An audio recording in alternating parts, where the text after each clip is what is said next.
Ya, bueno, aquí tenemos las estructuras que pasan como a un nivel profundo del cuello, donde vamos a distinguir como el plano básculo nervioso principal del cuello. ¿Ya? Primero voy a explicar más o menos lo que son los nervios y la formación de lo que es el plexo cervical. ¿Ya? Para entender lo que es el plexo cervical, hay que entender que la forma de estudiarlo es como entender que hay ramas que emergen más hacia posterior y un plano más profundo, y unas que emergen más hacia anterior, ¿ya? Que van a prestar lo que son las inervaciones motoras, y hacia posterior vamos a tener lo que van a ser las raíces sensitivas. Hacia posterior, primero vamos a entender que se van a formar unas estructuras que son conexiones, por decirlo así, redundantes, que se generan entre todos los niveles cervicales, excepto obviamente C1, que no va a hacer emerger ramos hacia superior, ¿ya? Pero sí va a formarse una asa entre C1, C2, C2, C3, C3, C4, que son las que se ven aquí, C2, C3, y etcétera, que son entre los ramos posteriores. Lo segundo que tenemos que entender es que estas asas que se van a formar van a prestar principalmente lo que es el origen de los nervios sensitivos, más que de los nervios motores, ¿ya? Y en los nervios que son sensitivos, vamos a ver que hay tres nervios que van a emerger de la primera asa que vamos a encontrar, que va a ser la que se va a formar entre C2 y C3, que aquí no está. Que no es C1, C2. No, pues C2, C3 porque... O sea, la primera asa que se forma es C1, C2. Pero la primera que presta origen a los nervios sensitivos es C2, sí, C3. Y esa no está acá. Debería estar. Debería estar. Ya, imagínense una. Y entonces, en esa asa que se forma, vamos a tener el origen de tres nervios sensitivos, que son los tres superiores, que son el occipital menor, el auricular mayor y el transverso del cuello, aunque el occipital menor no aporta fibras propiamente dichas de C3, solamente va a arrastrar las fibras de C2, pero emergen juntos, por decirlo de esa forma.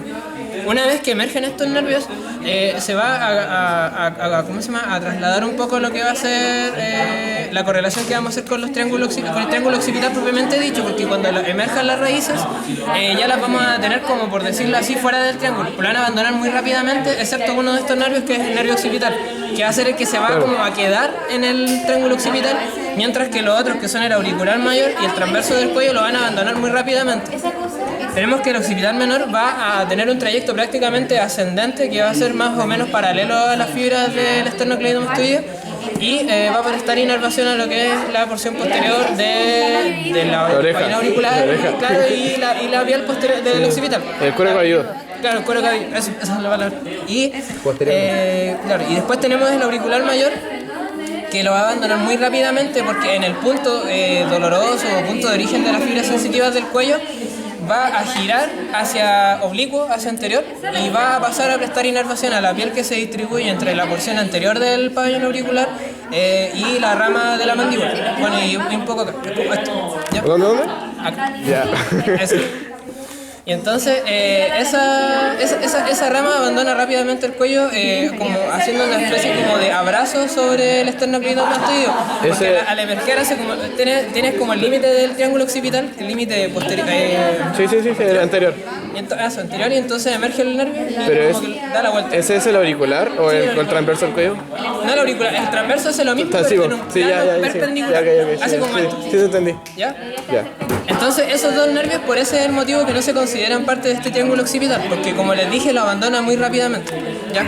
Tenemos que el auricular mayor, bueno, ya lo expliqué que inerva, y tenemos el transverso del cuello, que es el que dijiste tú, que ese abraza el esternocleidomastoideo y se va como en un plano casi transverso, casi perpendicular, y va a pasar a inervar todo lo que es la piel anterior del cuello y parte de lo que es la sensibilidad de algunas estructuras del cuello, músculos superficiales más que nada. Okay. ¿Ya? Y tenemos el último ramo sensitivo, supraclavicular. el supraclavicular. Y el supraclavicular en el fondo va a ser el único que va a emerger de otro punto, que no emerge con estos tres nervios que les decía recién, sino que va a emerger desde la asa que se forma entre C3 y C4. ¿Ya? Y entonces este nervio va a pasar, una vez que emerja también por el mismo punto dolor del cuello, va a pasar rápidamente descendiendo en forma más o menos perpendicular a las fibras del esternocleidomastoideo. Por ejemplo, si tenemos las fibras del... ese es. Aquí estamos.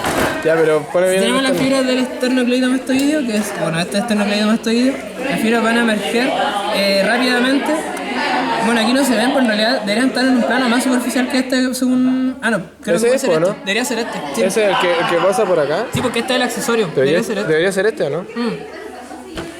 Ah, el transverso del cuello. Sí. El transverso del cuello debería ser este. Sí. Ya. Este, porque va en un plano, como les dije, Ya, casi. y el que va a ser superior sería Este debería ser el auricular Este debería mayor. ser el auricular, pero se está como dividiendo muy luego. Sí. Pero debería ser eso, por ubicación. Porque aparte no hay ¿Y el accesorio cuál es? el que está por el borde del escaleno posterior. el occipital.